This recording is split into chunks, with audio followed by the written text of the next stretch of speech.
আসসালামু আলাইকুম। অধ্যয়ন চ্যানেলে সবাইকে স্বাগতম। তো আজকে আমাদের আলোচনার বিষয় হচ্ছে বিভিন্ন চাকরির পরীক্ষায় গণিত প্রশ্ন। তো আমরা আজকে এটা আমাদের দ্বিতীয় নাম্বার লেকচার, অর্থাৎ 2 নাম্বার লেকচার। এর আগে আমরা প্রথম লেকচার দিয়েছি। তো আজকে আমাদের আলোচনার বিষয় হচ্ছে সংখ্যা বা নাম্বার। তো বরাবর মতো আমরা এখানেও 2টা ধাপে আলোচনা করব।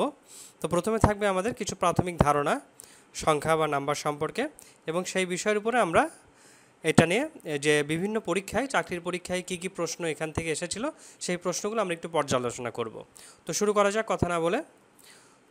আমরা প্রাথমিক আলোচনাটা শুরু করছি। অঙ্ক বা ডিজিট। অঙ্ক বা ডিজিট বলতে আমরা কি বুঝি?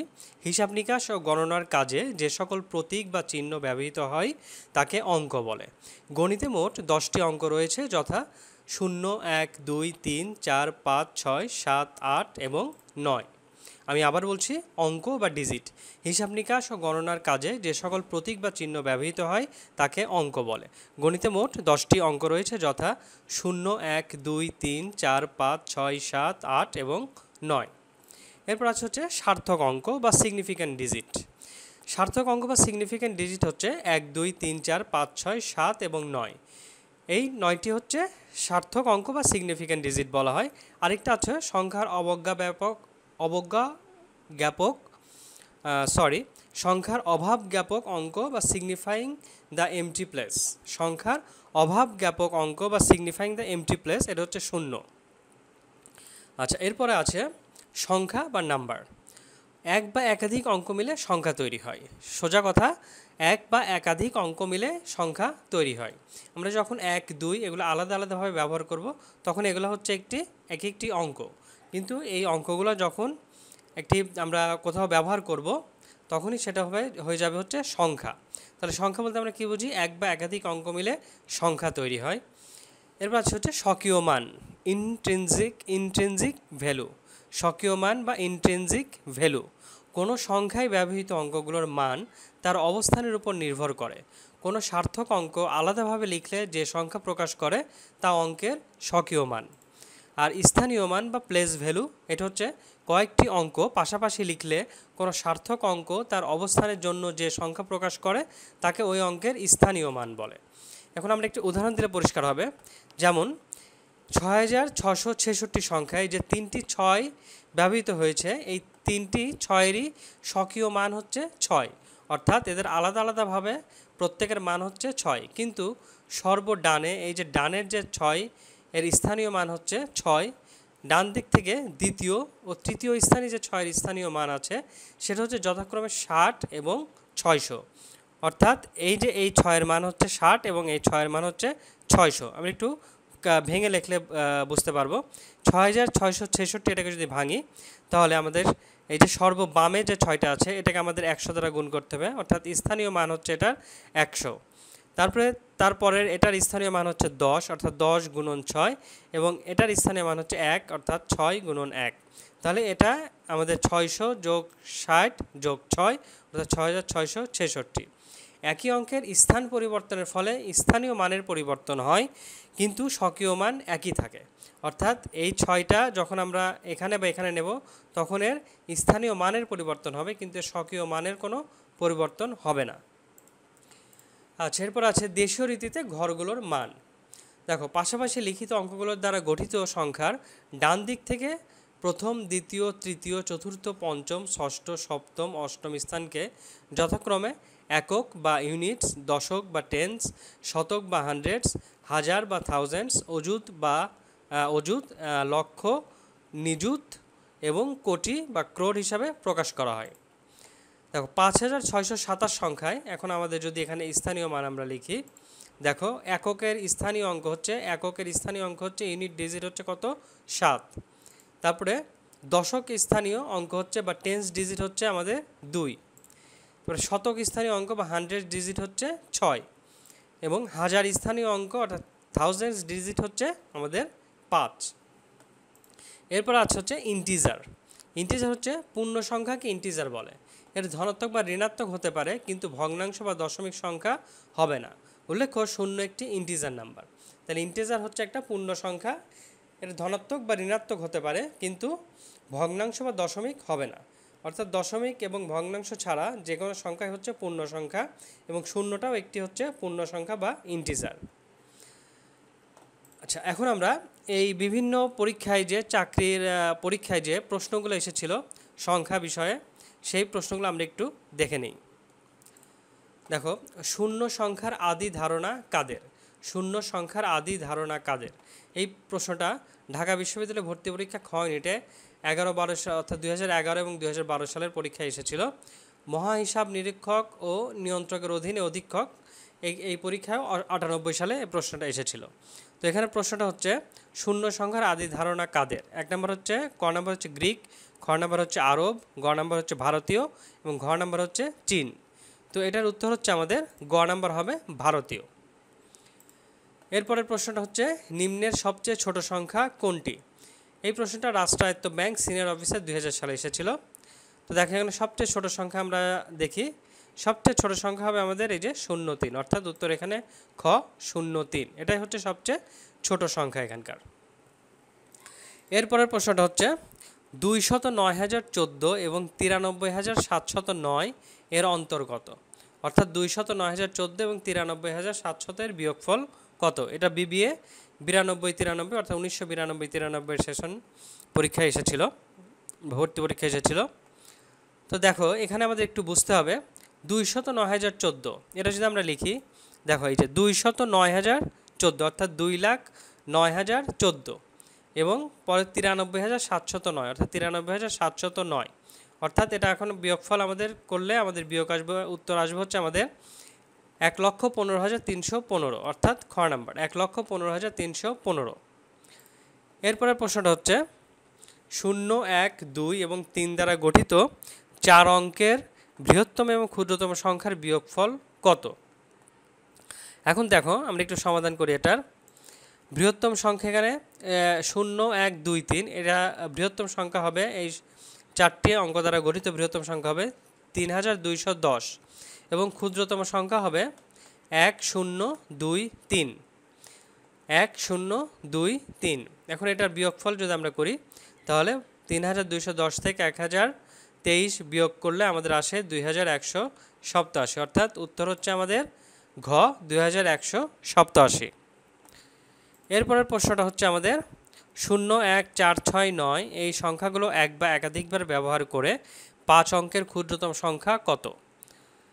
এখন দেখো এটা যদি আমরা সমাধান করি, 0 1-এর থেকে ছোট, কিন্তু 0 সংখ্যার বামে অর্থবহ হয় না। শূন্যটা যখন আমরা বামে বসাই তখন সেটা কিন্তু অর্থবহ হয় না। যেমন এখানে এই শূন্যটার কোনোই দাম নেই। তাহলে আমাদের এই যে 5টি অঙ্ক আছে, এই 5টি অঙ্ক আমাদের একাধিকবার ব্যবহার করে 5 অঙ্কের ক্ষুদ্রতম সংখ্যা কত সেটা লিখতে হবে। তো আমাদের দেখো এখানে এক্ষেত্রে সংখ্যাটি 4 অঙ্ক বিশিষ্ট হয়ে যায়। 0 যদি আমরা বামে লিখে সংখ্যা গঠন করি তাহলে সেটা 4 অঙ্ক বিশিষ্ট হয়ে যায়, তাই 0কে 1-এর পরে বসাতে হবে, অর্থাৎ সংখ্যাটি 10469 হবে। সংখ্যাটি হবে আমাদের 10469, 5 অঙ্কের ক্ষুদ্রতম সংখ্যা এটাই হবে। আর একাধিকবার অঙ্কগুলো ব্যবহার করলে আমাদের সংখ্যা বড় হবে, বরঞ্চ ছোট হবে না। তাহলে আমাদের একাধিকবার অঙ্কগুলো ব্যবহার করা যাবে না। তাহলে এখানে উত্তর হচ্ছে আমাদের খ 10469। এরপরের প্রশ্নটা হচ্ছে 3 অঙ্কের বৃহত্তম সংখ্যা ও ক্ষুদ্রতম সংখ্যার পার্থক্য কত? এই প্রশ্নটা বাংলাদেশ রেলওয়ের উপসহকারী সিভিলে 2016 সালে এসেছিল। এখন আমাদের দেখো 3 অঙ্কের বৃহত্তম সংখ্যা হচ্ছে 3টা 9 অর্থাৎ 999 এবং ক্ষুদ্রতম সংখ্যা হচ্ছে 3 অঙ্কের 100। এটার পার্থক্য হচ্ছে 999 থেকে 100 বাদ দিলে আমাদের থাকে হচ্ছে 899, অর্থাৎ উত্তর হচ্ছে আমাদের গ 899।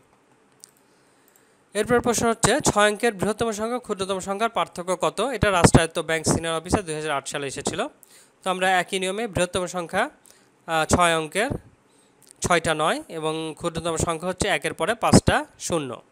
পার্থক্য এটা থেকে এটা বাদ দিলে আমাদের আসবে হচ্ছে 8-এর পরে 5টা 9, অর্থাৎ উত্তর হচ্ছে আমাদের খ, এটা হচ্ছে আমাদের 8,99,999। এরপরের প্রশ্নটা হচ্ছে আমাদের 5 অঙ্কের বৃহত্তম সংখ্যা ও ক্ষুদ্রতম সংখ্যার যোগফল কত? এটাও রাষ্ট্রায়ত্ত ব্যাংক সিনিয়র অফিসার 2000 সালে এসেছিল। এখন 5 অঙ্কের বৃহত্তম সংখ্যা আমাদের হচ্ছে 99,999 অর্থাৎ 5টা 9 এবং ক্ষুদ্রতম সংখ্যা হচ্ছে আমাদের 1-এর পরে 4টা 0। এটা হচ্ছে আমাদের যোগফল বের করতে বলছে। তাহলে এই দুইটা যদি আমরা যোগ করি তাহলে আমরা পাবো হচ্ছে 1,09,999 অর্থাৎ উত্তর হচ্ছে আমাদের ক 1,09,999। এরপরের প্রশ্ন হচ্ছে 4 অঙ্কের বৃহত্তম সংখ্যা ক্ষুদ্রতম সংখ্যার পার্থক্য কত? এটা রাষ্ট্রায়ত্ত ব্যাংক সিনিয়র অফিসার 1997 সালে এসেছিল। এখন আমাদের দেখি 4 অঙ্কের বৃহত্তম সংখ্যা হচ্ছে 9,999 এবং ক্ষুদ্রতম সংখ্যা হচ্ছে 1-এর পরে 3টা 0। তো এটাও যদি আমরা বিয়োগফল করি এটা হবে 8,999 অর্থাৎ উত্তর হচ্ছে খ 8,999। এরপর প্রশ্ন হচ্ছে 5 অঙ্কের ক্ষুদ্রতম সংখ্যা ও 4 অঙ্কের বৃহত্তম সংখ্যার পার্থক্য কত? এই অঙ্কটা খুবই গুরুত্বপূর্ণ। এখানে দেখো 5 অঙ্কের ক্ষুদ্রতম সংখ্যা ও 4 অঙ্কের বৃহত্তম সংখ্যা। তাহলে আমাদের 5 অঙ্কের দেখো ক্ষুদ্রতম সংখ্যা হচ্ছে 1-এর পরে হচ্ছে 4টা 0 এবং 4 অঙ্কের বৃহত্তম সংখ্যা হচ্ছে 9,999। এই দুটো বিয়োগ করলে আমরা পাবো হচ্ছে 1 অর্থাৎ উত্তর হচ্ছে আমাদের গ। এরপরের প্রশ্ন হচ্ছে একটি সংখ্যার শতক, দশক, একক, স্থানীয় অঙ্ক যথাক্রমে ক, খ, গ হলে সংখ্যাটি কত হবে? তাহলে দেখো একক স্থানীয় অঙ্ক হচ্ছে আমাদের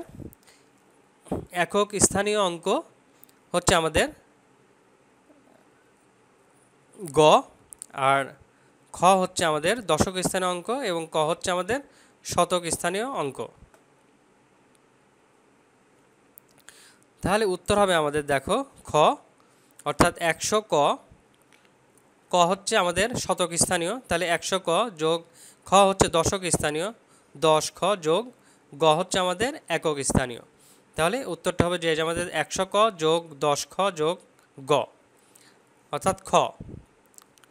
এরপরের অঙ্ক হচ্ছে আমাদের 1, 2 ও 3 দ্বারা গঠিত 3 অঙ্কের যতটি সংখ্যা লেখা যায় তাদের সমষ্টি কত? এটা জেলা প্রাথমিক শিক্ষা অফিসার 93 সালে এসেছিল। এখন দেখো 1, 2 ও 3 দ্বারা গঠিত 3 অঙ্কের যতটি সংখ্যা লেখা যায় সেই সংখ্যাগুলো আমরা লিখি। 1, 2 ও 3 দ্বারা গঠিত 3 অঙ্কের সংখ্যাগুলো হলো, প্রথমে আমরা 1 দ্বারা শুরু করব, 1, 2, 3 ও 1, 3, 2। এরপর আমাদের 2 দ্বারা শুরু করব, 2, 1, 3, 2, 3, 1। এরপর 3 দ্বারা শুরু করব, 3, 1, 2, 3, 2, 1। এখন এই সবগুলো সংখ্যা যোগ করলে আমাদের যোগফল আসবে হচ্ছে 1332 অর্থাৎ উত্তর হচ্ছে আমাদের ঘ 1332। এরপর আমাদের 3টি সংখ্যা ক, খ ও গ এর সমষ্টি হচ্ছে 12। সংখ্যা 3টিকে একবার ব্যবহার করে গঠিত 3 অঙ্কের বৃহত্তম সংখ্যাটি কত? এটা বিকেবি অফিসার 2007 সালে এই প্রশ্নটা এসেছিল। এখন দেখো এখানে একটু ব্যাখ্যা করি।